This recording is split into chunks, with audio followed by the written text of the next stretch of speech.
சர்வதேச யோகா தினத்தை முன்னிட்டு மாங்காட்டிலுள்ள ஸ்ரீ பதஞ்சலி மகரிஷி யோகாலயம் ட்ரஸ்ட் சார்பில் இலவச சிறப்பு யோகா முத்திரை மற்றும் தியான பயிற்சி முகாம் நடத்தப்பட்டது. சர்வதேச யோகா தினத்தையொட்டி மாங்காட்டில் உள்ள ஸ்ரீ பதஞ்சலி மகரிஷி யோகாலயம் ட்ரஸ்ட் சார்பில் சிறப்பு யோகா மற்றும் தியான பயிற்சி நிகழ்ச்சி தனியார் திருமண மண்டபத்தில் நடைபெற்றது.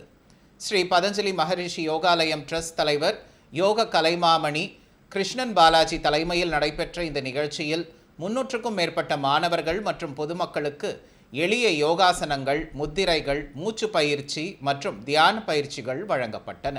மேலும் நீரிழிவு, இரத்த அழுத்தம், மன அழுத்தம், உடல் பருமன் உள்ளிட்ட பிரச்சனைகளுக்கான யோக முத்திரை பயிற்சிகளும் வழங்கப்பட்டன. நிகழ்ச்சியில் பேசிய யோக கலைமாமணி கிருஷ்ணன் பாலாஜி, இன்றைய காலகட்டத்தில் எந்த ஒரு நோயும் தாக்காமல் பயமின்றி வாழ யோக கலை, முத்திரை மற்றும் மூச்சு பயிற்சி, தியானம் ஒன்றே சிறந்த மருந்து என்று கூறினார். தொடர்ந்து ஸ்ரீ பதஞ்சலி மகரிஷி யோகா பயிற்சி மையம் மூலம் யோகா ஆசிரியர் பட்டய படிப்பை முடித்த 14 மாணவர்களுக்கு யோக கலைமாமணி கிருஷ்ணன் பாலாஜி சான்றிதழ்கள் வழங்கி கௌரவித்தார். இந்த நிகழ்ச்சியில் தொழிலதிபர்கள் ஏஆர் தர்மலிங்கம், சங்குபதி தர்மலிங்கம் உள்ளிட்டோர் பங்கேற்று யோகா பயிற்சிகளை செய்து காண்பித்தனர். தொடர்ந்து பேசிய யோக கலைமாமணி கிருஷ்ணன் பாலாஜி, யோகா, முத்திரை, மூச்சு பயிற்சி, தியானம் ஆகிய கலைகளை வருங்கால தலைமுறையினருக்கு கற்றுத்தர வேண்டும் என்றும் வலியுறுத்தினார். பொதுவாக ஒவ்வொரு மனிதனுக்கும் உடல் ஆரோக்கியம், உள்ளமைதி, ஆத்மானந்தம், இந்த 3 தான் நமது அடிப்படை தேவை. அந்த உடல் ஆரோக்கியத்தை கொடுப்பதும், உள் அமைதியை கொடுப்பதும், தன்னை உணர்தல் அப்படிங்கிற ஒரு ஆத்மானந்தத்தை கொடுப்பதும் தான் யோகக்கலை.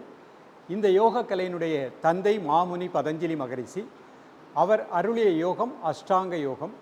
இந்த அஷ்டாங்க யோகத்தை சர்க்குரு சீரோபிக்ஷு, எனது குருநாதர், 45-60 வருடங்களுக்கு மேலாக தனது வாழ்க்கையில் பயின்று எளிமைப்படுத்தி இந்த கலைகளை அந்த காலத்திலேயே லட்சக்கணக்கான மக்களுக்கு இதனை பயிற்றுவித்து, நிறைய மக்களுக்கு பயிற்றுவித்து பலனடைந்து வருகின்றார்கள்.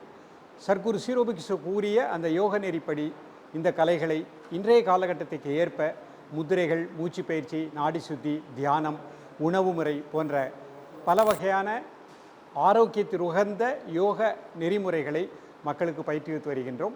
இந்த சர்வதேச யோகாசன தினம் இந்த நாளிலே மாங்காட்டில் சிவசக்தி கல்யாண திருமண மண்டபத்தில் மாலை 4 மணி முதல் 8 மணி வரை மிகச் சிறப்பான ஒரு யோக பயிற்சி முகாம் நடைபெற்று கொண்டிருக்கின்றது.